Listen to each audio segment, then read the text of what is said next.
यहां सद्गुरु ध्यान के फायदों पर एक प्रश्न का उत्तर देते हुए समझा रहे हैं कि क्यों शारीरिक और मनोवैज्ञानिक लाभ मुख्य बात नहीं है।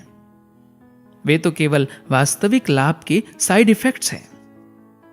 जो वास्तविक लाभ है वह धीरे धीरे विकसित होता है। प्रश्न: सद्गुरु, ध्यान के प्रति पूर्ण रूप से प्रतिबद्ध कर लिया है तो उस व्यक्ति को कैसे पता चलेगा कि कब चीजें सही दिशा में जा रही है? क्या ये शारीरिक या मानसिक स्तर पर व्यक्त होता है? सद्गुरु कहते हैं,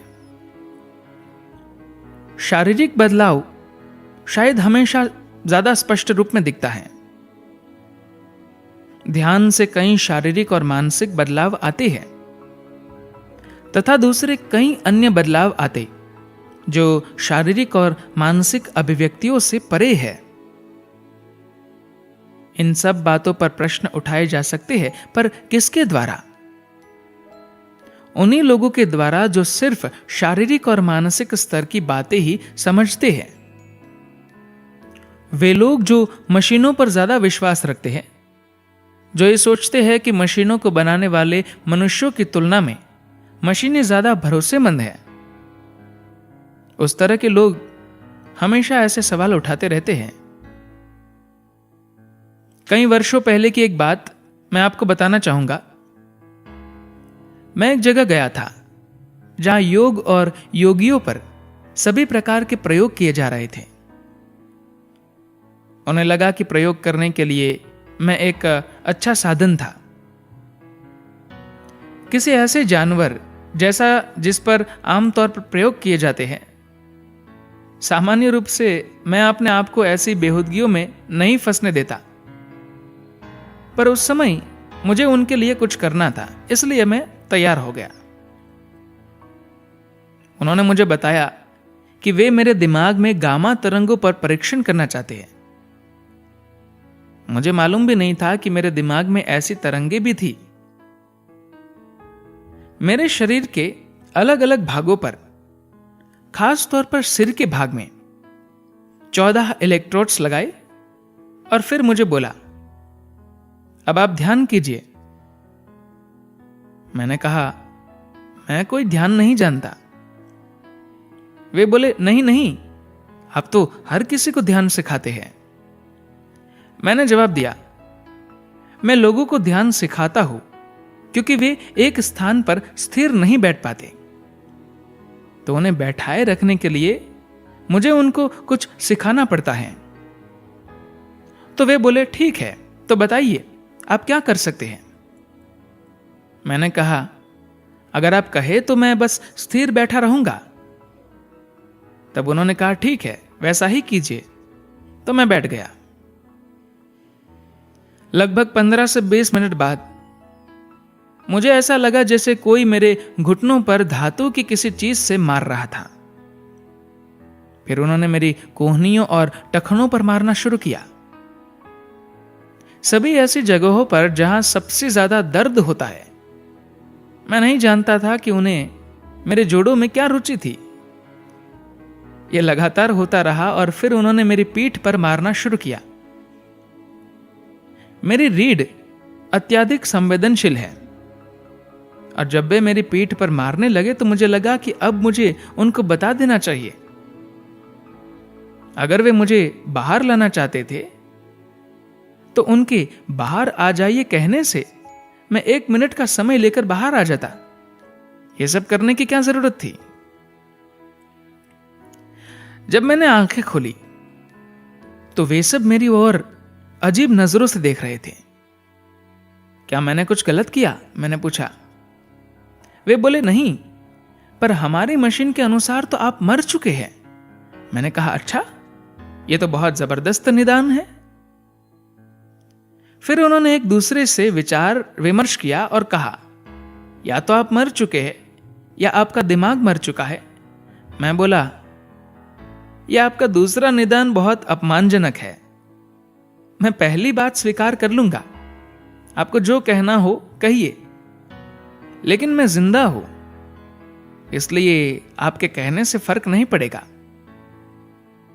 पर दिमागी रूप से मृत होने का प्रमाण पत्र कोई अच्छी बात नहीं है।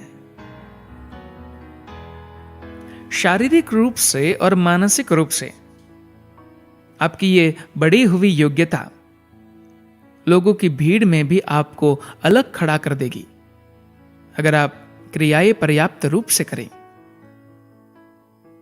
अगर आप अपने जीवन को इस तरह की टूटी फूटी जानकारी और आधे अधूरे ज्ञान के आधार पर देखेंगे तो निश्चित रूप से आप गलत परिणाम निकालेंगे।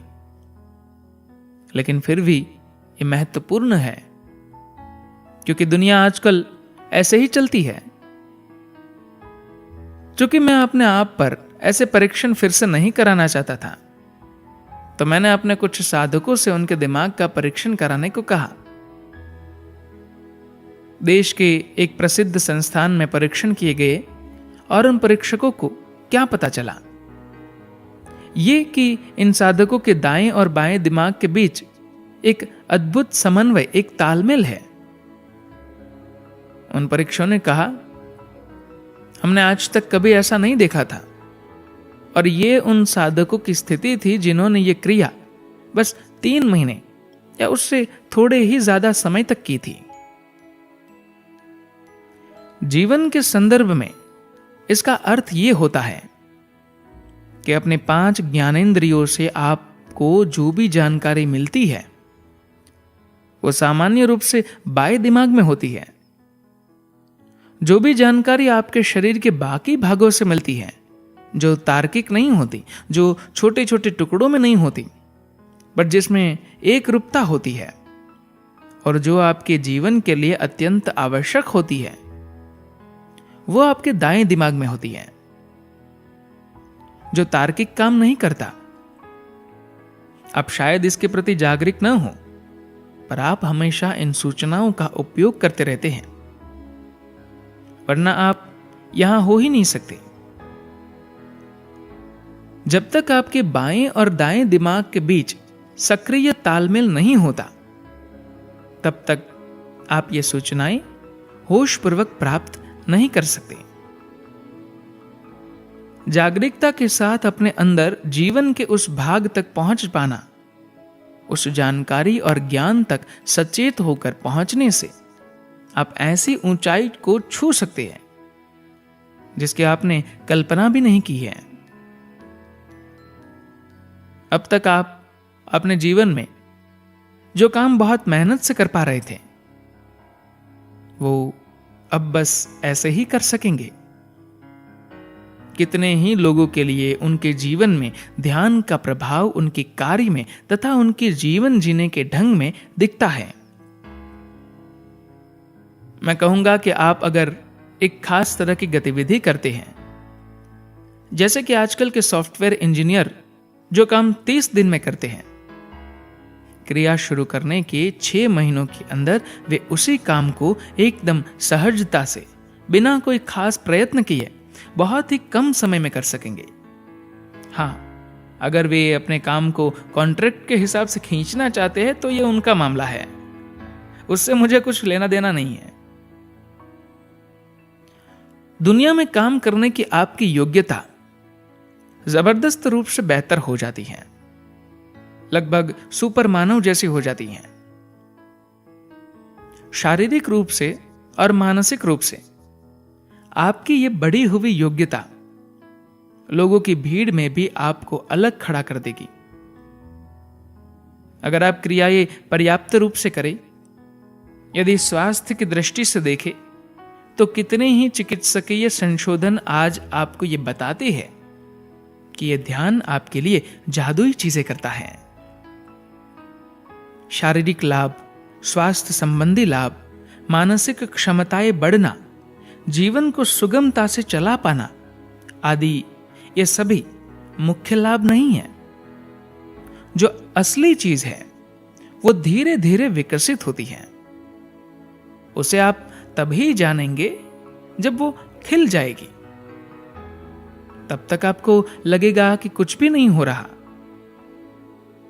ये ऐसा है जैसे कि आपने अपने घर में फूलों का एक पौधा लगाया है।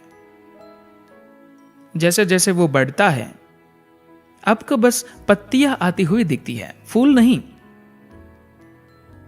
आपका पड़ोसी आपसे कहता है ये बेकार है, आप कह रहे थे कि इसमें फूल आएंगे, पर इसमें तो सिर्फ पत्तियां आ रही हैं।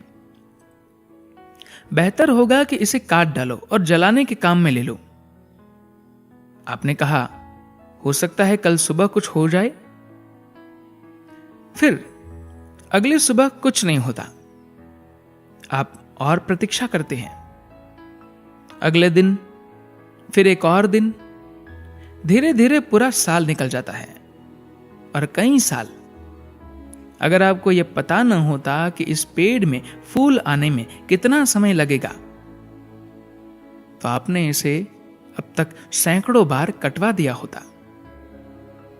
लेकिन अगर आप इसका पोषण करते रहे, तो एक दिन जब इसमें फूल लगेंगे, तब ये अपनी पूरी बहार में होगा।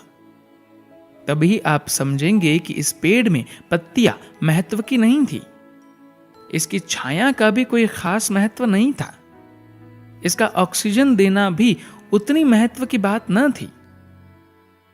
असली चीज थी ये फूल। आखिरकार इसमें फूल आ गए और ये अतुलनीय रूप से सुंदर हो गया। धन्यवाद।